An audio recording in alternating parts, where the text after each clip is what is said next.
This is the WJW podcast, brought to you by the Washington Jewish Week and Mid-Atlantic Media. Welcome to the WJW podcast. I'm your host, Aaron Trudler, editor of the Washington Jewish Week. I'm joined today by Jonathan Greenblatt, one of the most influential and impactful leaders that we have today in the global Jewish community. Jonathan is the CEO of the ADL, the Anti-Defamation League, and its sixth national director. Since he became CEO in July 2015, Jonathan has led all aspects of the well-known anti-hate organization, and he's a true leader in the fight against anti-Semitism and all forms of bigotry. In 2022, Jonathan released It Could Happen Here, a book about the systemic violence and hate that is gathering momentum in the United States. Jonathan has a wealth of experience, both as an entrepreneur and in the public, private, and nonprofit sectors, including roles in the Obama White House and at Starbucks. Jonathan Greenblatt, thank you for taking the time to chat. Thank you so much. In today's digital world, things are constantly evolving. We're dealing with issues today that perhaps not that long ago would have been virtually unthinkable. How have you helped the ADL adapt to today's digital landscape in the context of fighting anti-Semitism? And how are you and the ADL addressing the hate mongering that has become so pervasive on social media platforms? Well, I mean, it is interesting, Aaron. ADL is the oldest anti-hate organization in America. It was founded way back in 1913 with a specific mission statement that hasn't changed in 110 years, to stop the defamation of the Jewish people and to secure justice and fair treatment to all. Even if we might explain that, I mean, that's of a, those words, that language is of a particular time.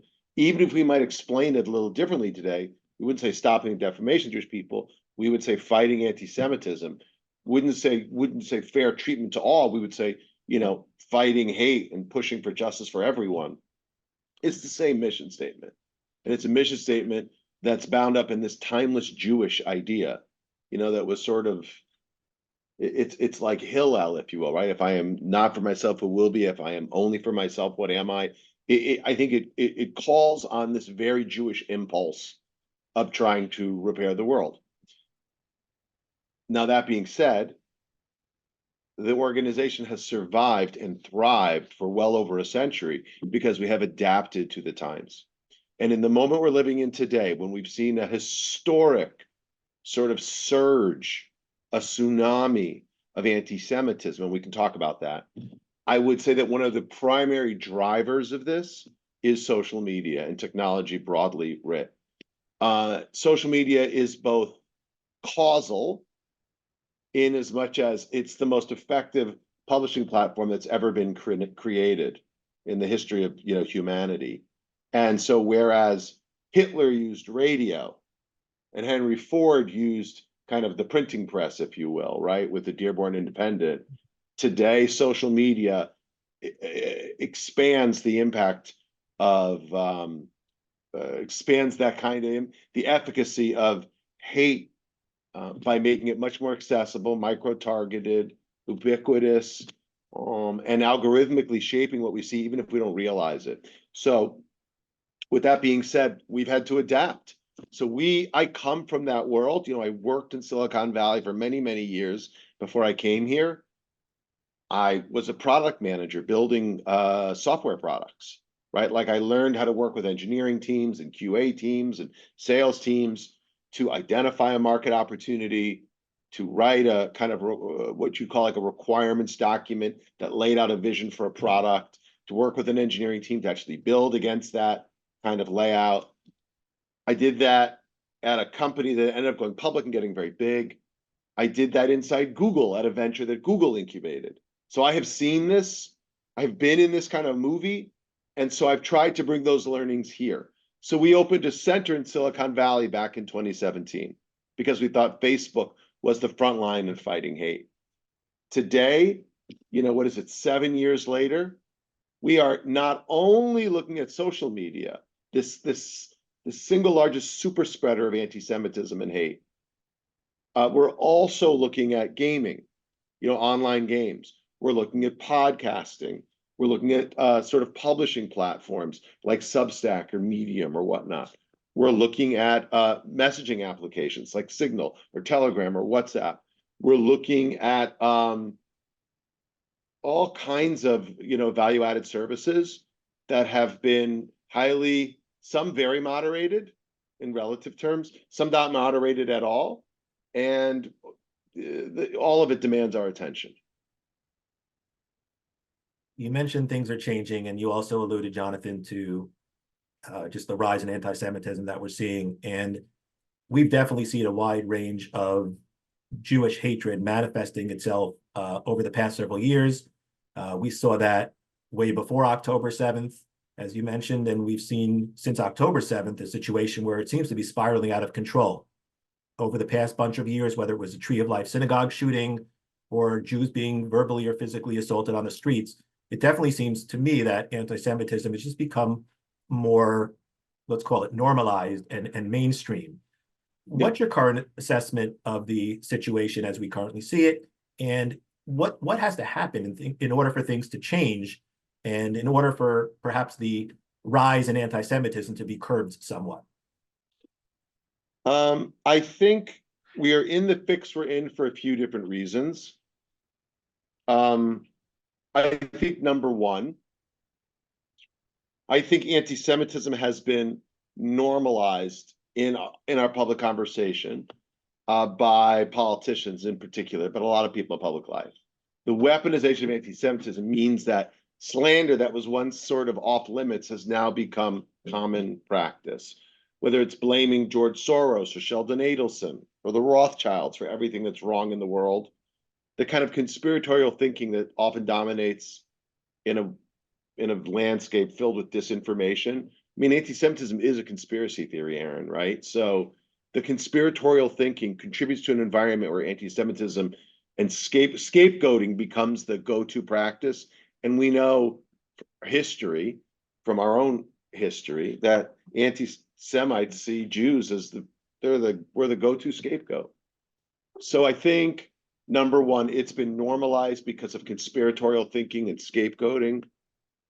And political polarization contributes to that. When you have complex systems failing and politicians are not focused on working across the aisle, they're focused on getting clicks. It creates an environment where explaining a complex systems failure is hard. Blaming it on someone is easy. So the normalization of anti-Semitism is a product of conspiratorial thinking, the rise of populism, which also thrives on scapegoats and the blame game. And I think this polarization. I think number two, extremists feel emboldened in this environment. So look, on our campuses where consequences are consistently not applied when Jews are targeted, in the public space where politicians win primaries by being more profane, more vulgar, more hostile, more bullying. I mean, we have Proud Boys running for school boards. We have anti-Zionists laying in front of traffic. We have Oath Keepers showing up at city council meetings. We have, again, hardened anti-Zionists trying to insert their content into K through 12 curricula. I mean, it's really remarkable how emboldened the extremists are. And then I'd say social media adds all of this, ramps it all up. And then into that kind of ugly mix, now bringing an environment where the average guy is, I mean, we know inflation. Let me step back. Wages have not increased, indexed to inflation. We know that the gap between the have-nots continues for a long time. Gap continues to grow. And again, when people feel like they can't get ahead, when people feel like the system's holding them down, that just creates more and more kind of socioeconomic pressure to find some way to explain their circumstance. So I think all these things contribute to an environment. It's the cover story of the Atlantic this month that the golden age of American Jews is over. And I don't know that that's exactly correct, but I will tell you, the age of taking it for granted has to end. That's very true. We can no longer just assume, and this is why I wrote my book. as you alluded to earlier. We can't just assume that if we sit in the bleachers and watch the game, everything will be fine. Like, democracy, turns out, is a contact sport.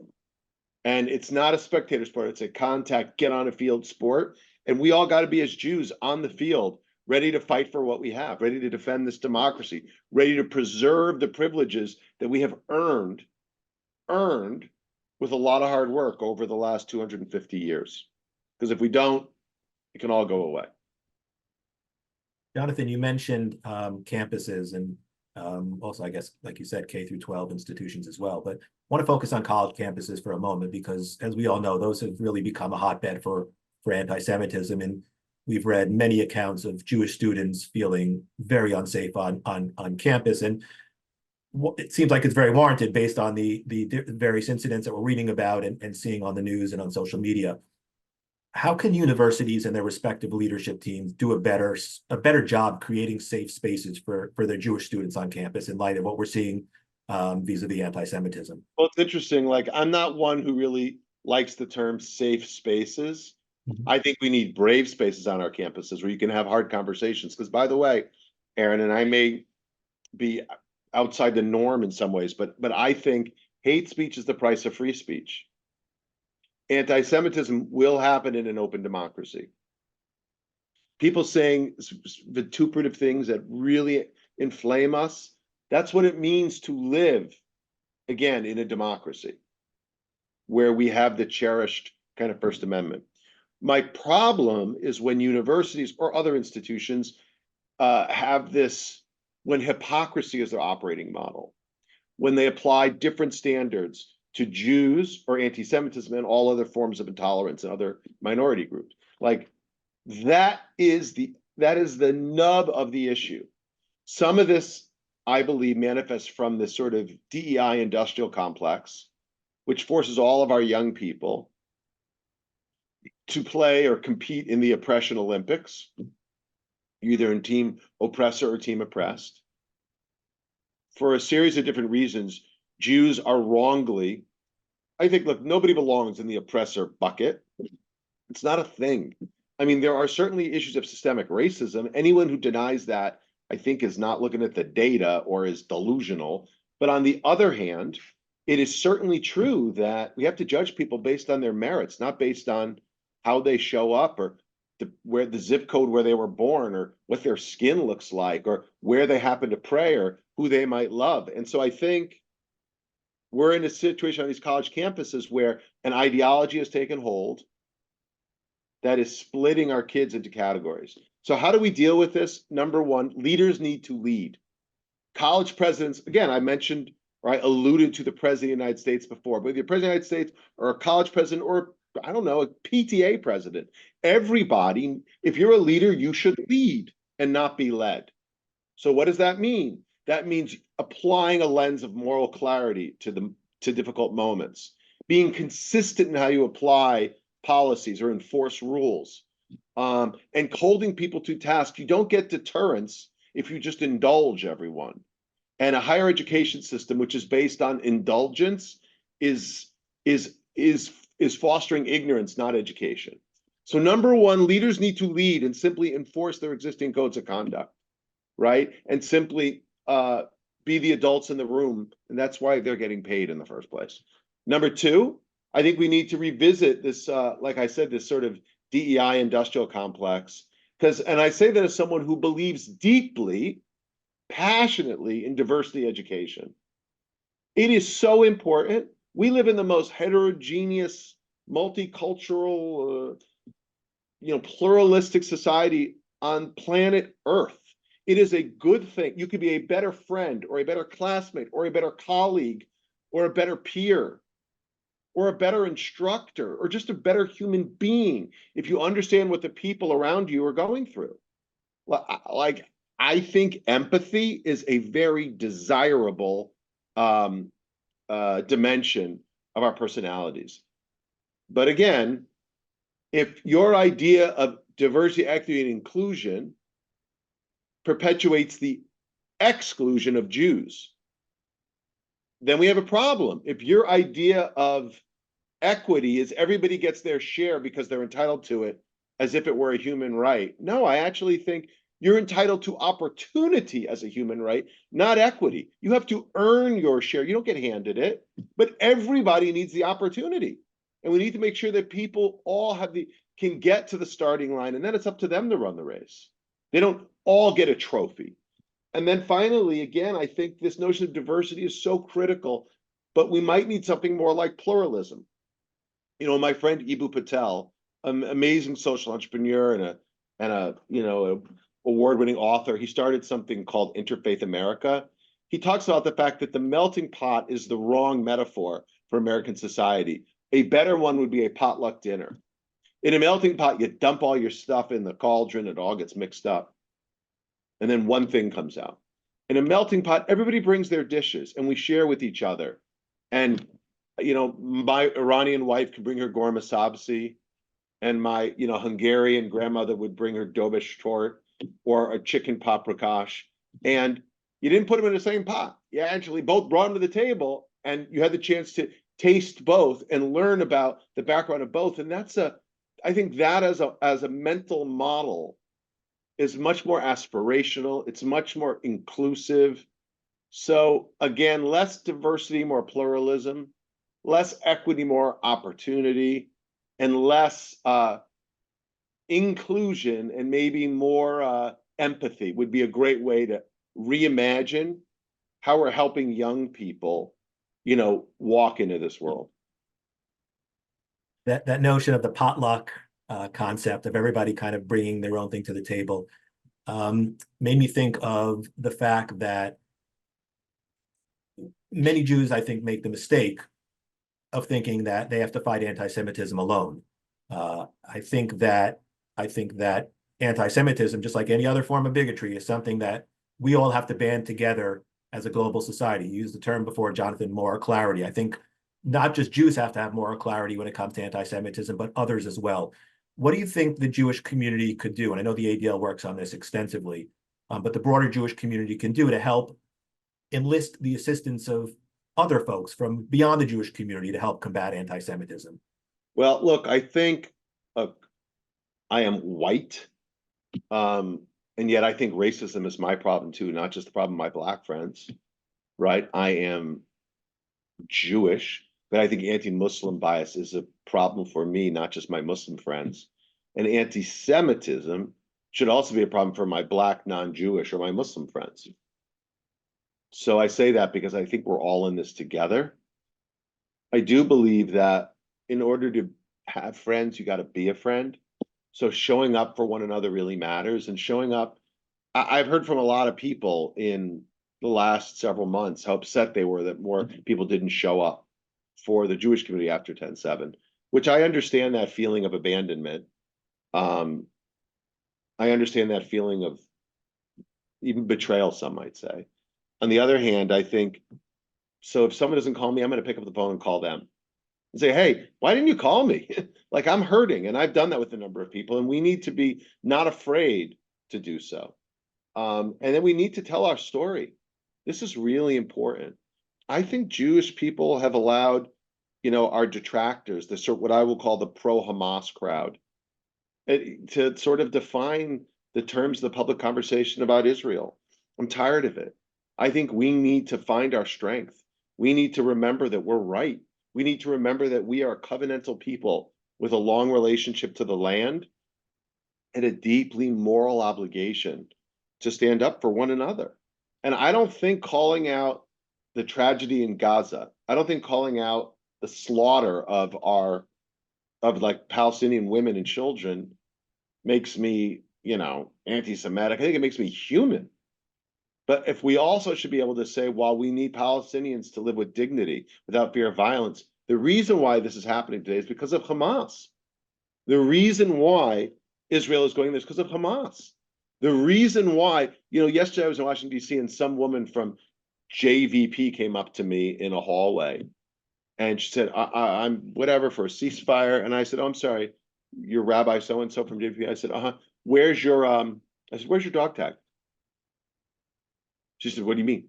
I said, well, if you're for peace, right, where's your dog tag to bring the hostages home? Where's your yellow ribbon? She's like, well, I don't think I need signs and symbols. I said, yeah, actually you do. Because if you care about everyone, you need to show that you care about everyone. And you can't just care for one side or the other.